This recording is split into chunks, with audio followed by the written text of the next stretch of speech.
नमस्कार मंडळी. आपल्याकडे एखादा सण असतो, घरात पूजा असते किंवा 10-12 पाहुणे अचानक जेवायला येणार असतात. सगळ्यांच्या मनात एकच विचार येतो की बेत काय करावा. अशावेळी चमचमीत, वाफाळता आणि झटपट होणारा मसाले भात हाच उत्तम पर्याय ठरतो. पण बऱ्याचदा एवढ्या मोठ्या प्रमाणात भात बनवताना तो एकतर चिकट होतो किंवा कोरडा पडतो. म्हणूनच आज आपण 10 लोकांसाठी अगदी लग्नाच्या पंक्तीसारखा मऊ, मोकळा, सुटसुटीत मसाले भात कसा बनवायचा ते पाहणार आहोत. काही सोप्या आणि अचूक टिप्स मी आज शेअर करणार आहे.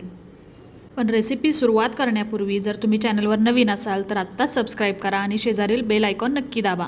यामुळे अशाच सोप्या आणि स्वादिष्ट रेसिपीज तुमच्यापर्यंत सर्वात आधी पोहोचतील. 10 लोकांसाठी स्वयंपाक करताना साहित्याचं प्रमाण चुकण्याची भीती असते, पण अजिबात काळजी करू नका. इथे आपण घेतले आहेत 2 मोठे ग्लास तांदूळ. वजनी प्रमाणात म्हणाल तर हे अर्धा किलो इतके तांदूळ आहेत. आता इथे पहिली आणि सगळ्यात महत्त्वाची टीप म्हणजे मसाले भातासाठी तांदूळ निवडताना तो नेहमी जुना तांदूळ असावा. आता जुना तांदूळ ओळखायचा कसा? त्याचा कलर थोडासा क्रीम कलर असतो, अगदी पांढरा शुभ्र नसतो. शक्यतो कोलम किंवा दिल्ली राईस वापरला तर भात चांगला मोकळा होतो. इंद्रायणी किंवा कोणत्याही नवीन चिकट होणारा तांदूळ मसाले भातासाठी अजिबात वापरू नका, नाहीतर भाताचा लगदा होईल. आता हा 2 ग्लास किंवा अर्धा किलो इतका तांदूळ एका मोठ्या भांड्यात घेऊन छान 2 ते 3 वेळेला हलक्या हाताने तांदूळ धुवायचा आहे. जास्त जोर लावून चोळू नका, नाहीतर जुन्या तांदळाचे कण तुटू शकतात. आणि हो, मसाले भातासाठी तांदूळ पाण्यात भिजवून ठेवायची अजिबात गरज नाही. तांदूळ धुवून झाल्यानंतर एखाद्या गाळणीमध्ये किंवा चाळणीमध्ये 15 ते 20 मिनिटांसाठी निथळायला ठेवून द्या. आता गॅसवरती एक मोठे, शक्यतो जाड बुडाचे पातेले ठेवून घ्या. 10 लोकांचा भात आहे, त्यामुळे भात छान उमलण्यासाठी पातेले थोडे मोठेच वापरा. यामध्ये 3 ते 4 मोठे चमचे तेल टाकून कडकडीत गरम झाले की त्यामध्ये जिरे, मोहरी आणि कढीपत्त्याची छान फोडणी द्या. हे सर्व छान तडतडलं की त्यामध्ये 8 ते 10 मिरच्या मोठ्या मोठ्या तुकडे केलेल्या या फोडणीमध्ये टाकून एखादं मिनिटभर परतून घ्या. मिरच्यांचा साधारण कच्चेपणा गेला की त्यामध्ये एक मोठा गड्डा लसूण छान सोलून चेचून हा फोडणीमध्ये टाका. लसूणही अगदी कच्चेपणा जाईल इतपतच परता. जास्त जर तो परतला गेला आणि लालसर झाला तर त्याची कडवट चव येते भाताला. यानंतर आपण यात टाकूया 4 मोठे उभे कापलेले कांदे. कांदा घालताना तो हाताने मोकळा करून टाकला तर उत्तम. आता कांदा परतताना घाई अजिबात करू नका. चांगला मध्यम गॅस ठेवून हा कांदा आपल्याला गुलाबी सोनेरी रंगावर परतून घ्यायचा आहे. कांदा छान परतला की यामध्ये आपण टाकतोय बटाट्याच्या फोडी. बटाट्याच्या फोडी शक्यतो मध्यम आकाराच्या असाव्यात, जेणेकरून खूप लहान फोडी असतील तर त्या भातात विरघळून जाणार नाहीत, आणि जर खूप मोठ्या फोडी असतील तर त्यांना मसाला आतपर्यंत न लागता कधीकधी त्या सपक लागू शकतात.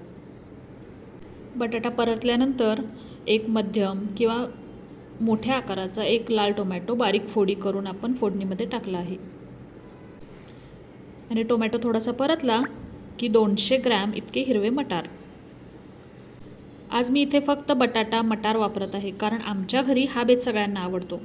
तुम्ही तुमच्या आवडीनुसार या स्टेजला फ्लावर, गाजर, बीन्स किंवा इतर कोणत्याही तुमच्या आवडीच्या भाज्या या तेलात व्यवस्थित परतून घेऊ शकता. भाज्या चांगल्या एकजीव करून छान एकसारख्या परतून झाल्या की यामध्ये आपण टाकणार आहोत 15 ते 20 मिनिट निथळत ठेवलेले तांदूळ. तुम्ही पाहू शकता तांदळातील पाणी पूर्णपणे निघून गेल्यामुळे ते छान सुटसुटीत झाले आहेत. आता अगदी हलक्या हाताने, उलाटण्याने किंवा चमच्याने खालून वर करत हे तांदूळ भाज्यांसोबत मिक्स करायचे. तांदूळ किंचित पारदर्शक दिसायला लागेपर्यंत, म्हणजे साधारण 2 ते 3 मिनिट तेलात चांगले परतून घ्यायचे. यामुळे तांदळाच्या प्रत्येक कणावर तेलाचे छान कोटिंग होते आणि भात अजिबात चिकट होत नाही. तांदूळ किंचित पारदर्शक झाला की यामध्ये आपण टाकणार आहोत हळद 1 छोटा चमचा, गरम मसाला 20 ग्रॅम. तुम्ही तुमच्या आवडीच्या कोणत्याही कंपनीचा गरम मसाला वापरू शकता, आणि 1 मोठा चमचा इतकं लाल तिखट. याआधी आपण फोडणीमध्ये मिरच्यासुद्धा वापरलेल्या आहेत, त्यामुळे तुमच्या तिखटाच्या आवडीनुसार हे मिरच्यांचे आणि लाल तिखटाचे प्रमाण कमी किंवा जास्त करू शकता. पण हिरव्या मिरच्या आणि लाल तिखट दोन्ही एका वेळी वापरल्यामुळे एक वेगळाच फ्लेवर भाताला येतो. हे सर्व मसाले तांदळाच्या प्रत्येक कणाला लागतील अशा हिशोबाने व्यवस्थित मिक्स करून घ्या. हे मसाले आपल्याला तोपर्यंत परतायचे आहेत जोपर्यंत पातेल्याच्या कडेने छान तेल सुटत नाही. मसाले छान परतले, थोडं थोडं तेल सुटायला लागलं की असा काही सुगंध दरवळेल की सर्वांनी विचारलंच पाहिजे की आज काय बेत आहे.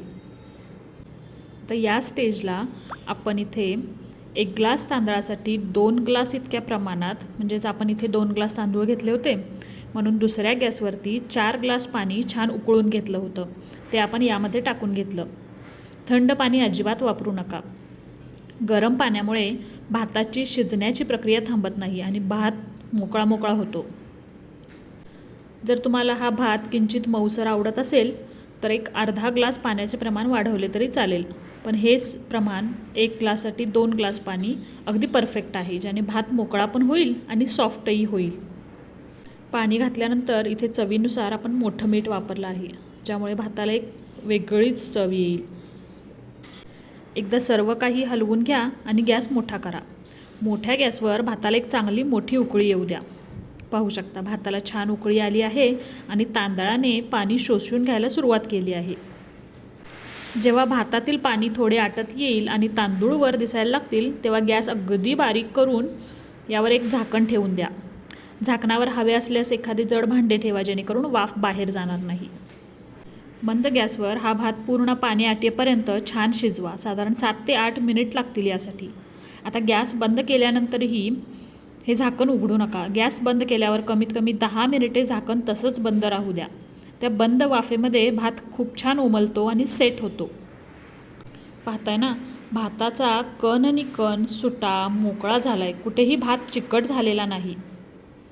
आणि हो, खास तुमच्यासाठी एक प्रो टिप, भातात मीठ घातल्यानंतर पाण्याला उकळी आल्यानंतर त्यामध्ये एक अर्धा लिंबू पिळून 2 चमचे साजूक तूप घाला, जेणेकरून भात हा मोकळा आणि तितकाच स्पॉन्जी बनेल. तुम्हीसुद्धा भात ट्राय करा आणि कसा झाला हे कमेंटमध्ये नक्की सांगा. व्हिडिओ आवडल्यास लाईक शेअर नक्की करा. पुन्हा भेटू अशाच एका जिभेवर रेंगाळणाऱ्या खमंग रेसिपीसह. धन्यवाद.